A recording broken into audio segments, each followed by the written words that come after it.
If you enjoyed this video, don't forget to give it a like, leave a comment, and subscribe to the channel.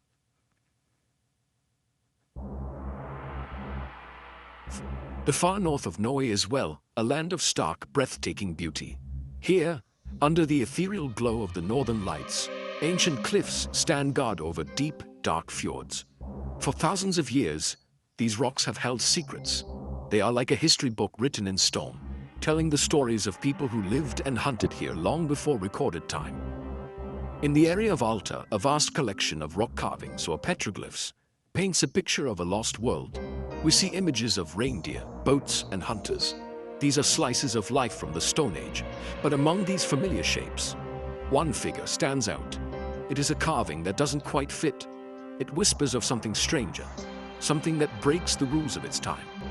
It is a story that has puzzled archaeologists and sparked the imagination of everyone who sees it.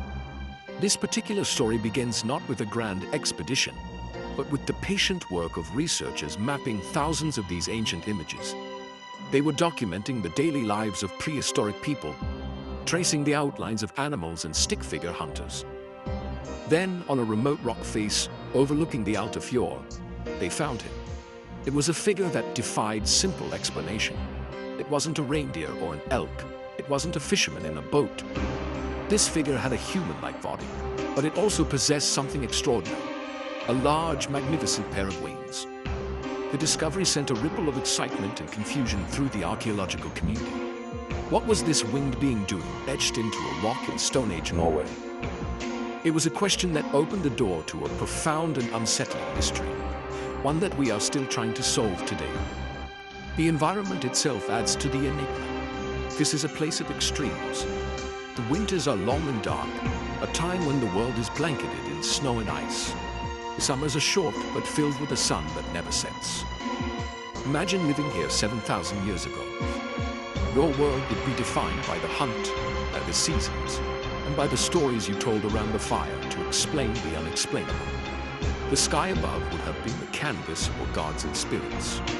The discovery of the Winged Man suggests that these ancient people saw something or believed in something that was powerful enough to be immortalized in stone. It wasn't just another animal. It was something special, something that belonged to the sky as much as the earth. Finding a new petroglyph is always exciting, but finding one like this is a once-in-a-generation event. It challenges our understanding of the past. We often think of early humans as simple hunter-gatherers, focused only on survival. But the Winged Man of Alta tells a different story. It shows us that their minds were just as complex as ours. They had beliefs, they had myths, and they had a rich spiritual world that we can only glimpse through these faint carvings. The figure on the rock is more than just an image. It is a message sent across millennia. It's a puzzle from our distant ancestors. And the first piece is simply acknowledging how strange and out of place it truly is. The expedition to understand its meaning had just begun. So what does this winged man actually look like? The carving is etched into a slab of reddish-gray sandstone worn smooth by thousands of years of wind and ice. It stands about 2 feet tall. The figure is humanoid with a distinct head, a torso, 2 arms, and 2 legs.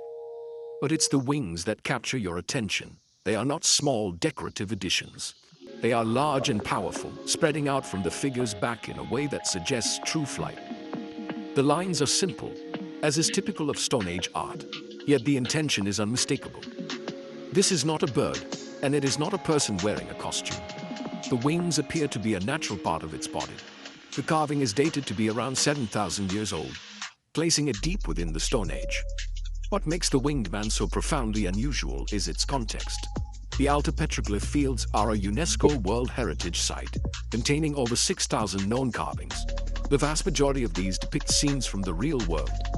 You can see detailed portrayals of reindeer herds, a vital source of food and materials for the people who lived here. There are images of men in long boats, hunting for fish and seals in the fjord. We see bears, moose, and scenes of communal life like people dancing or performing rituals. These carvings are a direct window into the daily struggles and triumphs of a prehistoric society. They are grounded in reality, a visual record of the world as these ancient people saw it and lived in it. The Winged Man breaks this pattern completely. It is an image of pure mythology, a creature of fantasy standing right next to a menu of the local wildlife. It's like finding a drawing of a dragon in a textbook about biology. Why would a culture so focused on depicting the real world create such a fantastical being? This deviation from the norm is what makes the carving a true enigma. It suggests that this figure held a unique and powerful significance. It wasn't just another part of their world. It was something above it, something that warranted a completely different kind of representation. Its solitary, mythical nature sets it apart from every other carving in the vast rocky library of Alta. The age of the carving also, deepens the mystery. At 7,000 years old, it is one of the oldest depictions of a winged humanoid figure ever discovered anywhere in the world. This predates the famous winged gods of Mesopotamia, the angels of Abrahamic religions, and the winged figures of ancient Egypt and Greece by thousands of years. It's a stunning revelation. It suggests that the idea of beings who could bridge the gap between the earth and the sky is far more ancient than we previously thought. The Winged Man of Norway isn't just a local anomaly. It's a potential game-changer for our understanding of early human mythology and our species' long-standing fascination with the power of flight. When you find something this strange, the theories are bound to be just as wild. The most accepted mainstream explanation from archaeologists is that the winged man represents a shaman. In many ancient cultures, shamans were spiritual leaders who were believed to travel to other worlds. They would enter a trance-like state, often aided by rhythmic drumming or dance, and their spirit would fly to the spirit world to communicate with gods, ancestors, or animal spirits. In this context, the wings would not be physical, but symbolic. They would represent the shaman's ability to transcend the physical realm and journey into the unknown. The carving could be a record of a specific shaman's vision, or a representation of the very concept of a spirit flight. Of course, a more tantalizing theory is that the figure is not a shaman but a god. Perhaps this was a forgotten deity from a Stone Age pantheon, a god of the sky or the wind. In a land dominated by long nights and the magical dance of the aurora borealis, it's easy to imagine a belief system centered around powerful beings who ruled the heavens. This sky god might have been seen as a protector of the people, a bringer of good weather, or a master of the animals they hunted. Carving his image into the rock would have been an act of worship, a way to honor him and ask for his favor. The lack of other similar figures could mean he was the most powerful god of all, or perhaps the only one represented in this human-like form. Then we venture into territory that makes mainstream scientists uncomfortable. This is where the story gets really interesting. Some have suggested that the carving depicts something not of this earth. The ancient astronaut theory posits that extraterrestrial beings visited our planet in the distant past, and that our ancestors recorded these visits in their art and myths. Could the winged man be a Stone Age person's attempt to draw what they saw? A being with advanced technology, perhaps using a jetpack or a winged flight suit, might have been interpreted as a man with wings. While there is no direct evidence to support this, the unusual nature of the carving keeps the theory alive in the minds of many. It's a compelling thought, a visitor from the stars, immortalized on a rock in ancient Norway. Finally, there is a lesser-known but equally fascinating idea that the carving represents a lost species. History is filled with stories of strange creatures, and our planet's past has seen life forms that would seem like monsters to us today. Could there have been a real, biological creature that inspired the legend? Perhaps a now extinct species of a large winged primate, or a creature so rare that only a few sightings were ever recorded. This is the most unlikely of the theories, bordering on pure fantasy. Yet the carving is so clear, so deliberate, it forces us to ask, did the artist draw this from their imagination? Or were they drawing something they, or someone they trusted, had actually seen with their own eyes? Each theory offers a different lens through which to view the past, from the spiritual to the extraterrestrial. The mystery of the winged man deepens when we listen to the stories of the indigenous Sami people, who have lived in this region for thousands of years. Their ancient oral traditions are rich with folklore about the land and the spirits that inhabit it. One collection of tales speaks of the no-ID, the powerful shamans of the Sami. But other darker legends whisper of sky beings that were not always friendly. One story describes a creature called the Gufita, an underground dweller who sometimes emerged to fly in the night sky. These beings were said to be keepers of ancient knowledge and were feared and respected. Some Sami elders have quietly suggested that the carving at Alta is not a shaman but a warning, a depiction of one of these powerful and unpredictable sky beings from a time long ago. His connection to something underground took on a shocking new dimension in 1998. During a geological survey of the Alta site using ground-penetrating radar, a team of Norwegian scientists made a startling discovery. Deep in the bedrock, directly beneath the rock face where the Winged Man is carved, the radar revealed a significant anomaly. It was a void, a hidden chamber or cavity, estimated to be about the size of a small room. This was completely unexpected. The rock in this area was believed to be solid. The existence of a man-made or natural chamber precisely under this unique petroglyph was an incredible coincidence, if it was a coincidence at all. The discovery was noted in a dry geological report, but it quickly became the subject of intense speculation. The story began to spread through less official channels. Whispers emerged of a secret overnight operation. The rumors claimed that a small team had, in fact, drilled into the void and lowered a camera. They said something was found inside, an object that was not of stone or wood. The tales described it as a smooth, metallic artifact that seemed to absorb light, unlike any known material. Of course, these rumors are entirely unsubstantiated. There are no official records, no photographs, and no one has ever come forward to confirm the story. It remains in the realm of modern folklore, a spooky tale told by locals and mystery enthusiasts. But the story persists because it taps into the core of the enigma. What if the ancient artists carved the Winged Man on that specific spot for a reason? What if they were marking a place of importance, a place where something was buried or hidden away? The rumored discovery of an unexplainable object in a hidden chamber directly beneath the carving is a chilling thought. It connects the ancient mystery on the rock to a potential modern conspiracy hidden beneath the earth.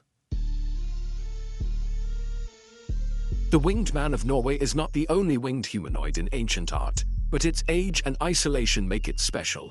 When we look at other cultures, we see winged beings everywhere, but they appear much later in the historical record. In ancient Mesopotamia, starting around 4,000 years ago, we see depictions of winged genies and powerful gods like Pazuzu. These figures were often protective spirits or fearsome demons, integral parts of a complex religious system. Similarly, the Egyptians depicted their gods and goddesses, such as Isis and Maat, with elegant wings, symbolizing their divine power and connection to the heavens. These beings were central to their beliefs about life, death, and the cosmos. The Winged Man of Alta predates them all by thousands of years. The key difference lies not just in age, but in context. The winged beings of Mesopotamia and Egypt were part of organized state-level religions. They appeared on temple walls, in royal tombs, and in written texts alongside a whole pantheon of other deities. They were part of a well-established symbolic language. The Norwegian Winged Man, however, stands alone. It appears in a hunter-gatherer society with no known written language or evidence of a large, organized religion.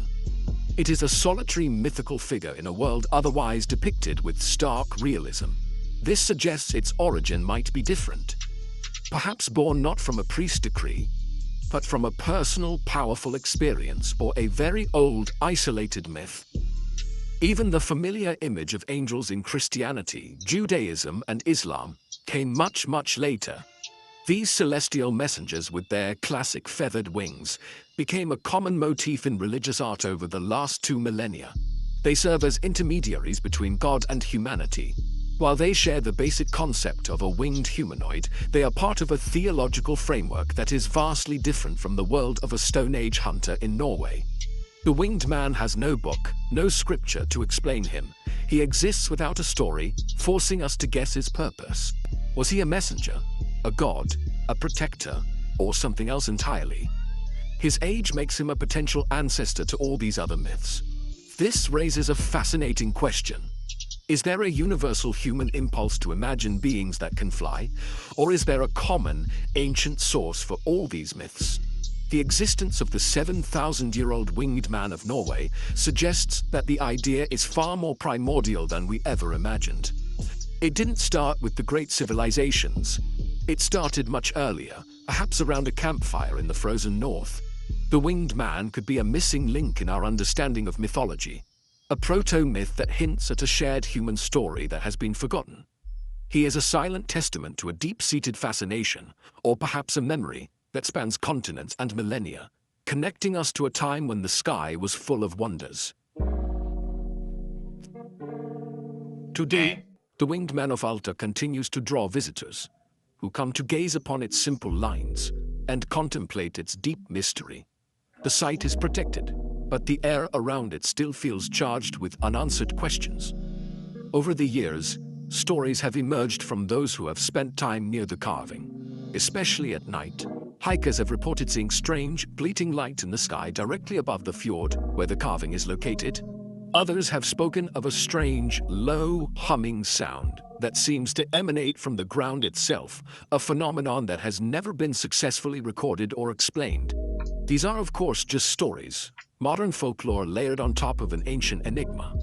These strange events are likely just coincidences or tricks of the light and mind, but they add to the spooky atmosphere of the place.